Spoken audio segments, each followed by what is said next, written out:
पढ़ेगा इंडिया तभी तो बढ़ेगा इंडिया। शिक्षा में सबसे बड़ा ताकत होता है जिससे पूरी दुनिया को बदला जा सकता है।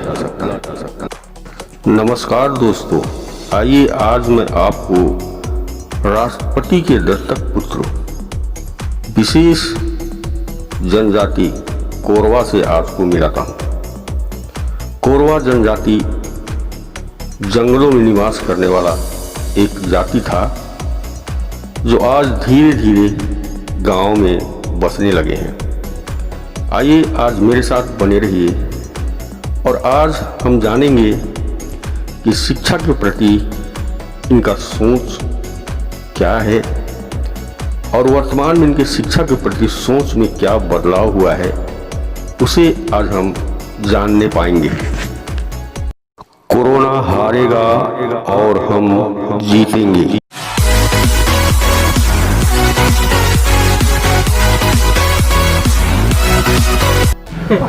हेलो दोस्तों, YouTube चैनल अजयदान फिरकी में आपका स्वागत है। आज मैं कोरबेल खजरी गांव में हूँ और आज मैं यहाँ पर कोरवा जो जनजाति है जो कभी जंगल में निवास करती थी लेकिन इन दिनों यहाँ गांव में निवास कर रही है, मैं उनकी शिक्षा के संबंध में मैं आपको बताना चाहता हूँ कि वो शिक्षा में कितनी प्रगति उन्होंने किया है। तो आइए मेरे साथ में आप बने रहिए, मैं मिलाता हूँ।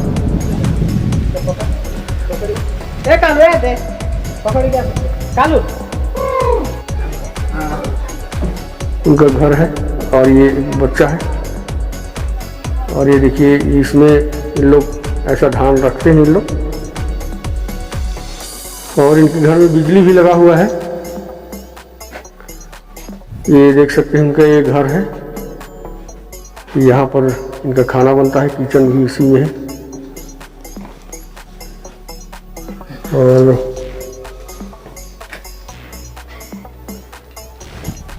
और ये इनका इधर ये आंगन है और ये बगल में इन्होंने टमाटर लगा कर रखा हुआ है।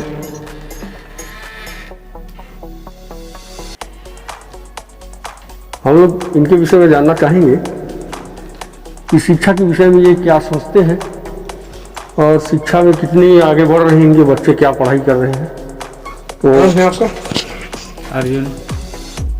अर्जुन नाम है। तो ये अर्जुन है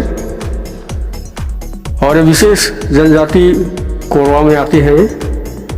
हम लोग जानते हैं कि इन लोग आज़ादी के पहले जंगलों में निवास करते थे लेकिन धीरे धीरे अब ये गांव में आ गए हैं और शिक्षा को अब बहुत ये लोग समझने लगे हैं धीरे से।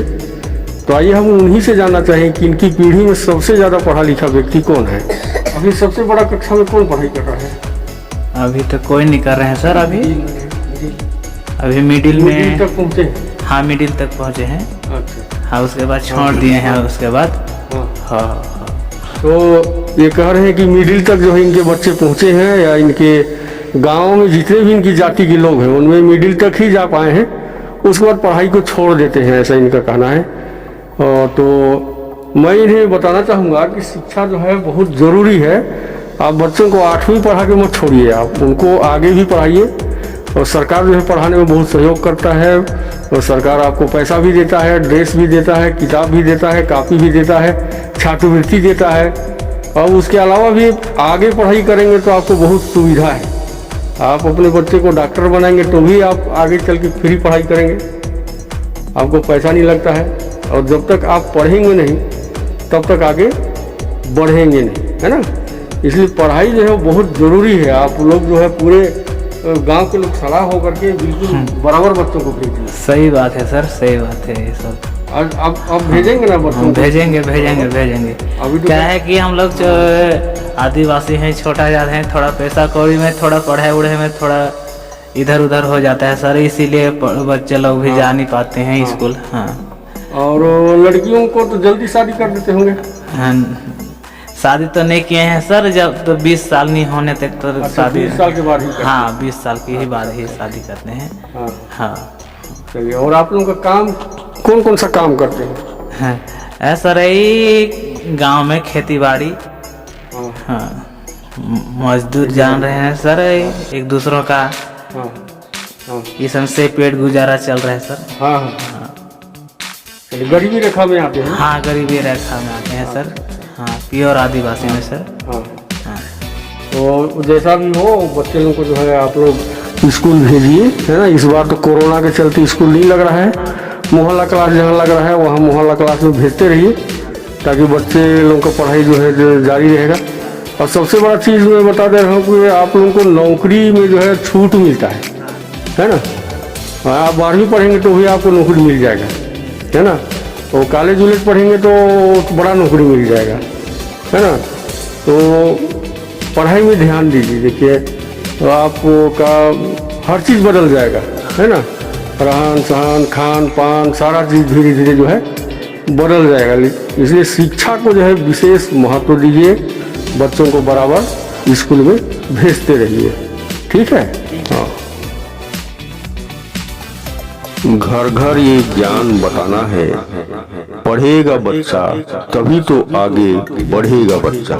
शिक्षा के बारे में कुछ बातों को जानना चाहूँगा कि ये कोरवा परिवार कितने वर्षों से जो है इस गांव में निवास कर रहा है।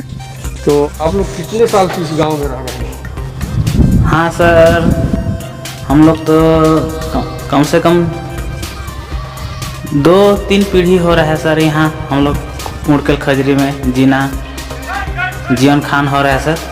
हाँ और बाकी परिवार लोगों का, हम लोग का परिवार लोग थोड़ा, उन लोग का परिवार मम्मी पापा लोग भी नहीं थे सर, तो इसीलिए गांव में नहीं थे, दूसरा गांव में उन लोग जीना गुजारा कर रहे थे वहाँ बाहर में कुछ। तो अभी 4-5 साल हो रहा है यहाँ आए हैं।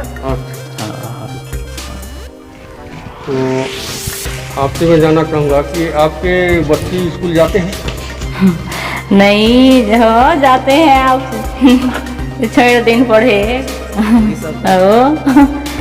अब मजदूरी करके जिया तो हम अब अभी छोटे बच्चे लोग स्कूल जा रहे हैं ना? हाँ बच्चे लोग को आप लोग कब से स्कूल भेज रहे हैं? जब बाहर अंग रहे तहन नयन ले भेजत ही जाते हैं तो ही आवे ले। अच्छा मोर आए ओकर बाद भेजत? हाँ पहले नहीं भेजत है? अब बाहर अंग रहे बाहर अंग रहे और शिक्षा कर महत्व को नहीं जानत रहे। हाँ अब तो आवे तहाँ ले। हाँ हाँ समझ में कहाँ भेजत है। हाँ तो अभी तो कोरोना चला था स्कूल खुली तो जरूर भेजियो। अभी मोहल्ला क्लास में चला था भेज सकता है। तो कई पीढ़ी भी पीढ़ी में पढ़ल लिखल कोई और नहीं है? पढ़ल लिखल नहीं है तुम्हारी पीढ़ी में, तुम्हारे खानदान में?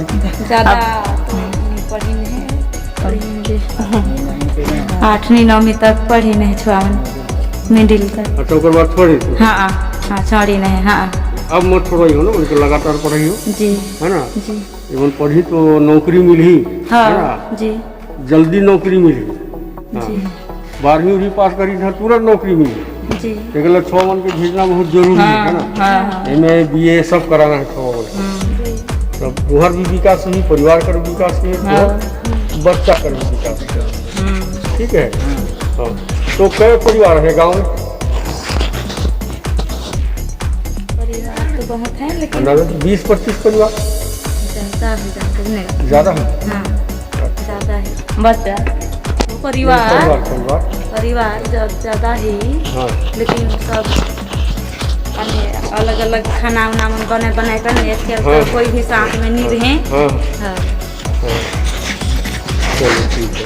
हो जाता सर, हाँ 30-40 परिवार हो जाता है। हाँ हाँ पसीने के स्याही से जो लिखते हैं उनके इरादों को उनके मुकद्दर के पन्ने कभी कोरे नहीं हुआ करते। मेरे चैनल को सबसे पहले देखने के लिए लाल बटन को दबाकर सब्सक्राइब करें और बेल आइकन की घंटी को जरूर दबाएं। आइए हम सब मिलकर इस जाति के लोगों को शिक्षा के प्रति जागरूक करें। अगले वीडियो में फिर मिलेंगे, तब तक के लिए नमस्कार।